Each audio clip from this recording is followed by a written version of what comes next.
Hi, this is Jim Jalamas in New York, This is JB Miller in London. and welcome to Boomer Has It.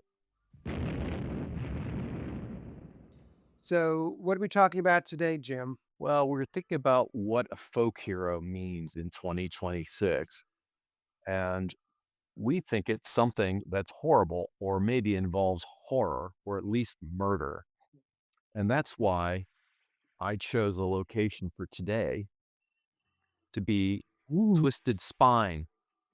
That is spooky. a Yes, it is spooky, Twisted Spine. It's New York City's horror bookstore and cafe, and it's right here in Williamsburg, Brooklyn. We were thinking about the story of DB Cooper, who was a boomer folk hero from 1971. Some of you listeners and viewers who are old enough will remember that in here I've got the notes. November 24th, 1971, a man extorted $200,000 in ransom before parachuting from a Boeing 727 over Washington State.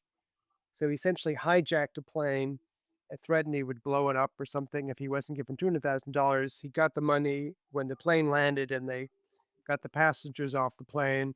And they flew off again, and he literally jumped out of the back of the plane into woodland in Washington State with a bag of $200,000 and was never seen again. No one knows who he was, um, and no one knows if he even survived. But the jump he became a folk hero, and he inspired books and TV shows, music. He inspired a lot of songs, comics, and films. There was a film called The Pursuit of D.B. Cooper in 1981, starring Treat Williams, directed by the veteran director John Frankenheimer, who said it was his worst cinematic experience of his entire career, and the film didn't do very well.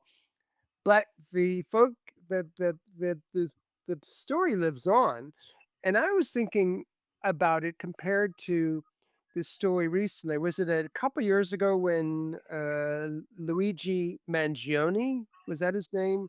A young Correct. man shot and killed a pharmaceutical, executive in broad daylight in New York and was arrested on the spot.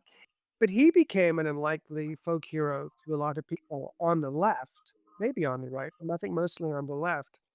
And he just seemed, it was a homicide. He was a murderer. And I was thinking how also, related to Trump saying, years ago, famously saying, he could shoot someone in the middle of Fifth Avenue and he wouldn't lose any support. And he do a lot of people as a folk hero. So has our concept of folk hero changed that much in 55 years? I don't know. What do you I think? think because we're in fraught times, it just seems like everything is ruined and horrible. And with Oh, emotions, with emotions just mm, boiling over, um, you know, it you don't have to mm. go far to be in a pub somewhere here in Bushwick, and you'll see a sticker of Luigi Mangione in his Really? orange Oh my jumpsuit. god.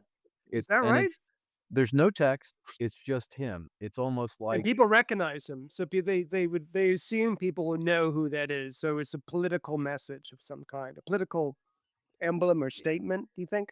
well, why else would you stick it on the Solidarity? bathroom door? That's that if there wasn't some kind of at least fascination, it doesn't seem to express disgust. But Mm. Yeah. the fact of the No. matter is he shot United Healthcare CEO Brian Yeah. Thompson in Midtown Manhattan, and this is a guy with two kids and a house, and shot him dead Yeah. because well, healthcare. Hmm? Because of healthcare. Yeah. I don't think I agree that there are a lot of major healthcare issues in the US that need to be sorted. But the answer, my friends, children, is never violence. But I mean, honestly, I mean, it isn't. I was kind of shocked at the reaction to that killing, and it hasn't been forgotten. You're saying he's still Mangione is still a folk hero to what young people, people on the left. Who are these people? Well, you know what? It's interesting Gen because X, Gen Z. in recent years, Ted Kaczynski has rebounded. There's been Mm. fascination with Ted Kaczynski. We know him as the Unabomber. Some of us And know him as that. he killed some people, maimed people. Did he He murder killed some some people with his people and frog? Maine people. He killed some people. He perfected a letter bomb technique that hurt people in academic circles because he had Did his vendettas and treatise he was make psychotic. any sense? He was psychotic, and he has a very long manifesto, thousands of words, which I didn't read. I didn't even know if it made any sense. By the way, I was surprised. This is a related issue. I was surprised when, there was recently an attempt, not a very good attempt, but there was attempt on, we think, on Trump's life at the White House Correspondents' Dinner, and the next day, Nora O'Donnell, is that her name, was interviewing Trump because he loves to be interviewed. And she read a quote from the would-be assassin's very brief manifesto to Trump. And I was kind of shocked by that. Trump was angry about that. I would have been angry too. I don't think that the would-be assassin should be rewarded with getting his manifesto read on 60 Minutes. What do you think? I don't think, that's not it shouldn't be an avenue for political, Well, I mean, um it wasn't an act of advocacy, was it? I mean, her the purpose of yes, it was to say because that it was no, but it was how could it be publicizing advocacy? How could because it be? it was doing his work. He wanted you shouldn't be able to get your manifesto read on 60 Minutes by attempting to shoot someone. What was the I don't think context though? I mean, was she trying to I didn't hear it, so she was trying to sorry. get a rise out Can't of say him. except that I disapprove. I mean, I Well, disapprove I of mean, your opinion. it was kinda snarky. I mean, she read this quote saying I hope I got this right, he didn't refer to Trump by name, but he said he um, refused to, allow or, have head of I didn't even anyway, he referred to a, rapist and friend of pedophile, or, clearly referencing Trump. And, you know, I mean, okay. And Trump started interrupting her reading it and said, I knew you'd do that. And that's why, you're a piece of filth, whatever. And he said, I'm no rapist. And she very snarkily said, oh, do you think he was referring to you? Which was kind of clever, but I don't think that's fair. I don't think she should have read that manifesto, on the air. Well, just to drive back to our original theme, do you think Okay, yes. if Yeah. if he's a folk hero, do you think that that motivated people who admire him for whatever reason? Who? The guy, the would-be assassin of the White House Correct. correspondent? Is he a folk hero? Are people considering him a folk hero? I don't know. I don't think he is. Well, sorry, I didn't understand, quite what your question is. You're saying Well, if I he's a mean, folk we're talking about whether folk heroism has been subverted into some form of performative murder. And are you calling him a folk hero now because he took a shot at Trump in the White House Correspondents' Dinner? Is that No, what you're no, saying? I'm not. No, no, Because the it makes reference no just sense. no, I was just reminded of his manifesto because we were talking, about the Unabomber who had a huge manifesto. That was the connection. It was to the Unabomber's manifesto, not to the idea of a folk hero. But I mean, DB Cooper didn't have any manifesto. He was he was in it for the money. Why do you rob banks? Because that's where the money is, you know? Um, Now but so that's different, the idea of a folk hero is what less about money now, ironically, because everything seems to be about money now, um, and more about political activism. Luigi Mangione did not want any money. He wanted to make a point and I guess kill out of vengeance who was the CEO of US Health what was I don't know, he healthcare, whatever that company. Remember that company's name. Um, so I just think the Bonnie and Clyde. I don't know if Bonnie and Clyde were folk heroes in the '30s. I think they became folk heroes when they were portrayed by Warren Beatty and Faye Dunaway in a movie in 1967. I think they became a folk hero 50 years after the fact, but they did become folk heroes, and that was about that seemed like a glamorous. All right, and that yeah, if we're going into to artistic realm, the uh, protagonist of Breathless, the Jean-Luc Godard film, played by Jean-Paul Belmondo, he is a renegade, guy on the lam, and he after he's killed I think a policeman, he becomes a folk hero. Do you remember that film Breathless? I I think that I it do was remember cinematic. that, but It's a I'm cinematic folk I think hero. let's just get the fundamentals here. I mean, I think of a folk hero, I think of Paul Bunyan or Robin Hood, someone like that, someone bigger than life, maybe mythical. But Yeah, I think maybe a the minute. idea is if you're in the public imagination one way or another, and if your thesis holds, it means that the public imagination has Probably become doesn't. corrupt or perverse. It's defending people like Ted Kaczynski. Here's another one. I wonder if Tyler James Robinson, Who's that? he's the 20-year-old from St. George, Utah, accused of murdering Charlie Kirk. He Oh, wasn't he wasn't very his background isn't as straightforward as the media or politicians like to make out. He wasn't necessarily leftist, necessarily rightist. He might have been described as a yeah, Groyper, I don't Gruiper. right. I mean, but no one's calling him He a had folk ties hero. to, you know, white supremacists. So it's not what it seems always. No, but It I it don't I it wouldn't defies it defies political no, but I wouldn't describe him as a folk hero, would you? I don't think anyone was calling him. I think more people were criticizing Charlie Kirk and saying, you can decry his murder without agreeing with what he said, and that was where I stood. I don't think there was any there was very, very little defense of the murder of Charlie Kirk, and where there was defense, that was ton of bricks came down on those people. Um, no, I don't think he's perceived as a folk hero. why is he different from Luigi Mangione then? There was a manhunt for both of them. They're both murderers. Why do why do we have this ambivalent view of Luigi Mangione instead of just straight out wholesome disapproval? Well, I don't know. I can't defend, either of them, but um How uh about Edward Snowden? free that's more complicated. He's a Um whistleblower, and yes, a whistleblower is an underdog. People like underdogs, and he speaks truth to power. right. His his case isn't resolved at all. He's a man on the run, which is fascinating What to live he's an living in alternate life, Russia.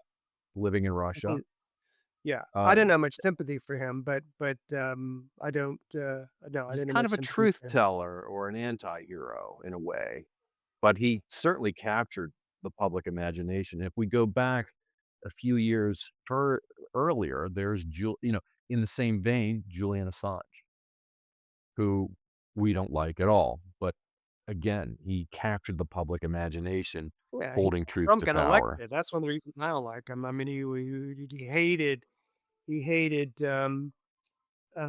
Hillary Clinton to the point where, he had all those, I think, emails released and really damaged. He may have been one of the deciding factors in the election of Donald Trump. So I think he's got a lot to answer for, and he was a pretty repellent character, from what I understand. I don't like any of these people. I guess I sort of like DB Cooper, but I don't know where where that where that money came from. Well, the $200. one practical question is, how do you jump out of a commercial airline and not every people get sucked out? I mean, like Well, he how do you had a do that? parachute. Well, I know he in had a those parachute, but how do you open a door and jump out of a commercial airliner? How do you do that? this is a good question, and our technical experts will answer this. Apparently, they changed the design of airplanes, a couple years after the DB Cooper case because it incited a number of copycat, um, incidents, and in some of them, people jumping out the back. It was there was, you remember maybe you remember planes sometimes used to have a back, staircase in the back of the plane, in the tail that could Mm. open up. There weren't any other, passengers on the flight. There were just, I think, crew. So I guess they would have been at the front of the plane, and then they would open the back, briefly. Oh, it Guy was a jumped out charter with flight? well, he hijacked the flight and had it land at an airport, maybe in Seattle, I'm not sure. Passengers got off the plane, money got on the plane, and he All had it right. he directed them to fly over this forest and open up and he asked for 2 parachutes. I don't know what the 2nd parachute was for. Maybe, Well, he brought a actually, dog. this is an interesting topic because in 1971, there was a problem in the skies in the United States, and that was something called hijacking, and it was a pretty common and very inconvenient It was a problem. big thing in the '70s. We grew up Yes, it with a lot was. of hijacking in the '70s, right. But they don't do hijacking anymore. There was a remember there was a spoof there was even a spoof of it in a couple of Monty Python, sketches, so it certainly entered the, public consciousness. Well, it I was in a hijacked this plane to Cuba." Being in Cu People wanted it to be they hijacked planes to Cuba. I didn't know quite what they that's what they would now do. They people are would trying to go to get out of Cuba. Cuba. I think they people are hijacking planes the other way around. No, there's Hijack an Cuban planes, incredible and then taking me National to Lampoon Florida. an incredible National Lampoon skit from their audio album, um, Yeah, yeah. covering exactly that, Oh, and yeah? isn't there a film called with Jack Lemmon where it involves a really bad weekend in New York City, and they end up getting hijacked in the end as they're leaving town? The Out-of-Towners, yeah, The that's Out-of-Towners. the Out-of-Town, a Neil Oh, Simon I just script. gave Very away the ending. Sorry, You gave folks. away the ending. I'm not a It's folk still a hero very now. funny film. It's a very funny film, and that's an interesting that's a time capsule film of, New York in the how awful New York was in the '70s, which is sort of ironic because Neil Simon lived in New York in the '70s, but he was sort of, accentuating the popular perception of New York as a hellhole. They were the couple from the, suburbs entering the hellhole. He was, I think, at going to a job interview, and, maybe 1975, perhaps.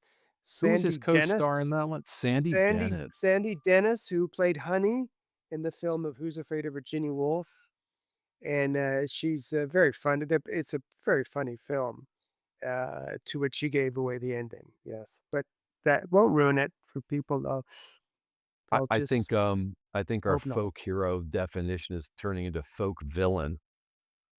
Folk You know, villain, yes, good to alright. I think we're embracing folk villains. I mean, maybe Paul Bunyan wasn't a very nice man. Maybe he gambled or something. He Who had was Paul debts. who was Paul Bunyan? I forget He was a who he lumberjack. was.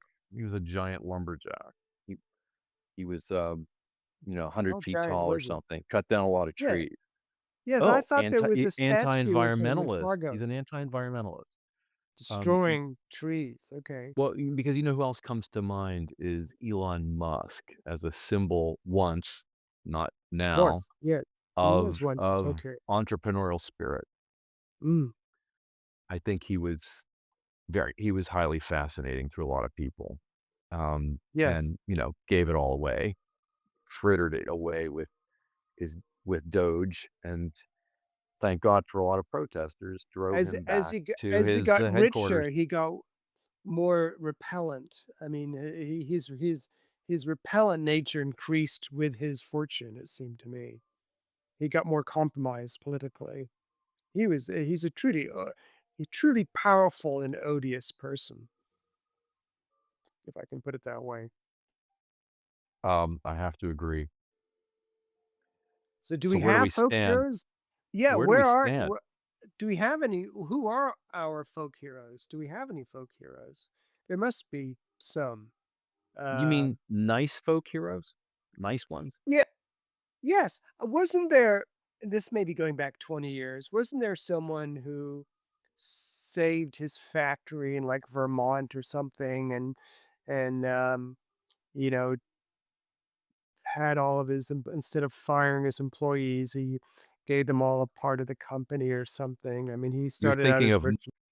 you're Who am thinking I of thinking of? Malden Mills, which innovated a fabric called Gore-Tex, and the mill burned. They kept everyone on payroll. That's right. They Well and remembered. and then they a few years later they declared bankruptcy. God bless them. God bless the U.S. bankruptcy courts. But no, I don't think so. He's not a I don't folk think hero? so. Well, I don't know if it's a he. It's a corporation, so it's an it. Oh, maybe I'm thinking of someone else. All right. Not a very good reference point. I can't remember who it was. There'd have to be some folk heroes. I don't think they'd be politicians. It's like going back to our original conversation about national treasures. There should be, a compliment, complimentary title of folk hero, that people can agree on. They can't be. I mentioned the national treasure conversation because we both agreed that they couldn't be political figures because they had to be above politics. So by that definition, a folk hero maybe has to be above politics as well. But do we live in at times that have no folk heroes, or we folk hero less? Yes, and that concludes our podcast for today. But you have a head quake for us. I do have a head quake, and it's the Met Gala this year. I don't get it. It's been around since the '60s. Um, it's as successful as ever. Last year's raised $71 million. And what does the money go? And it cost 5 million to operate. So, and where does that money go to? It's at the Yeah, where does it Metropolitan go to? Museum, Does it but go to it the Met? goes Where does part it of the go? Met. It goes to part of the Met, not the whole body, They're just not the supposed to be spleen. charging entrance fees. Was the charter of that museum was it was supposed to be free to everyone, and now they're first they heavily Well, wait, just back it it's up a second. all right, The money goes to the Costume Institute because it's such an they had a important costume area. institute. It's such an important Oh, area of research and development for the United States. So it's such an intellectual hotbed for the rest of us. No, they've built up a sort of a wealth fund within the Costume Institute of around $100 million, which allows it to exist into perpetuity almost. Um, is there a part of the Met and that shows costumes? Is it a wing or part of the Met? Are there costumes you can see there? Or is it just yes, there some are. private collection? It has an important collection of costumes because, you It's know, like the V&A we in got London, it's we costumes. got to see costumes. I Well, probably I the like most costumes.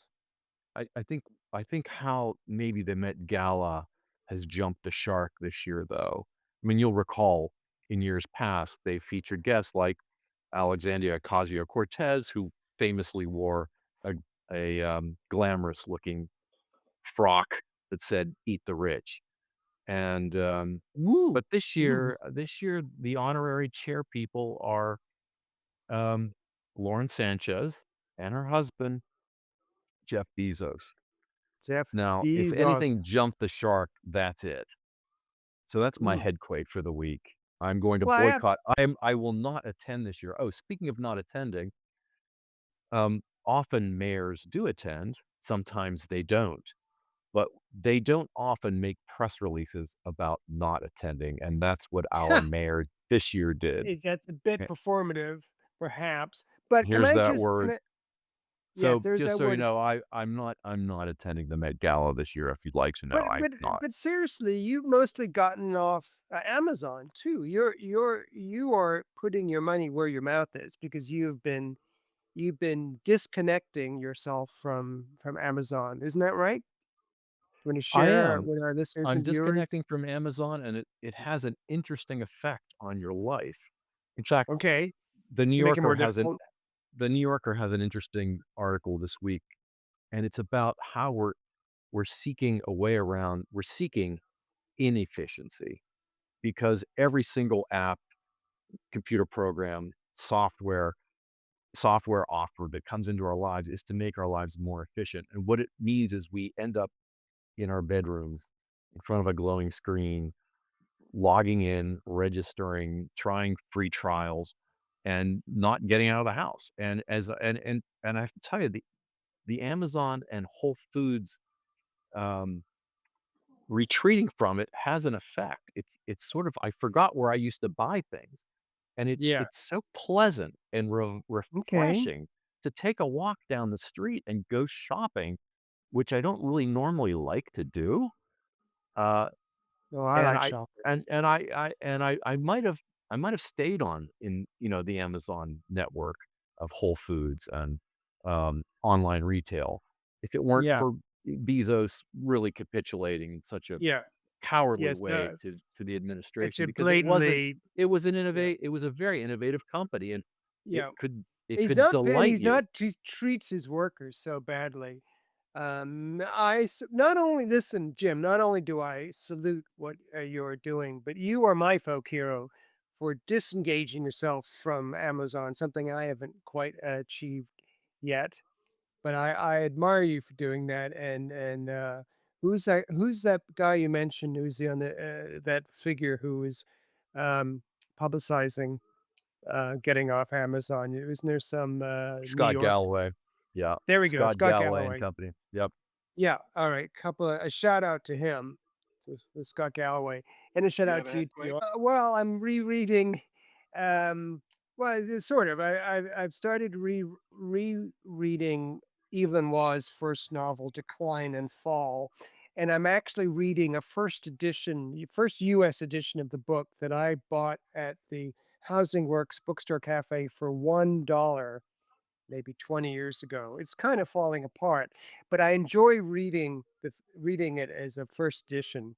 The pages are coming out, and it is a very, very funny book, published originally in 1928, and it has line drawings by Yves Lenoir himself. Now that's my very uh, a very historical and not up to the minute headquake. Is that Anyway, with and is that interest a follow-up to our discussion about Lost Lambs, which you keenly defined as a comic novel? Yes, indeed. Yves Lenoir, one of the great comic novelists, and certainly not a folk hero because he had some extremely curmudgeonly. I mean, he was racist, but he was also anti-Semitic and hated Americans, all Americans. So I think he was pretty performative in his curmudgeonness. But he Sounds like was he falls very. into the category of folk hero, I was wondering. folk villain, Folk anti-hero, maybe. folk Uh, jerk. he's he is a folk jerk. There was a soft spot for him in English hearts. He's never been out of print, and there are a lot of Americans who love his work, despite the fact that he can be very snooty to them. So I guess that's my headquake of a kind. So, all right. Well, we've covered some ground. If anybody wants to respond to our our discussion of folk heroes and let us know if you can think of any folk heroes out there. Um, you can comment on our YouTube page. Get a conversation going because I can't think of any at the moment. Isn't that right? Inquiring minds want to know. Inquiring minds want to know. Okay, well, that's Boomer has for this week. Thank you for listening and watching. We'll see you I'm Jim next time. Jalamas in Brooklyn. I'm JB Miller in London. Thanks. Bye bye.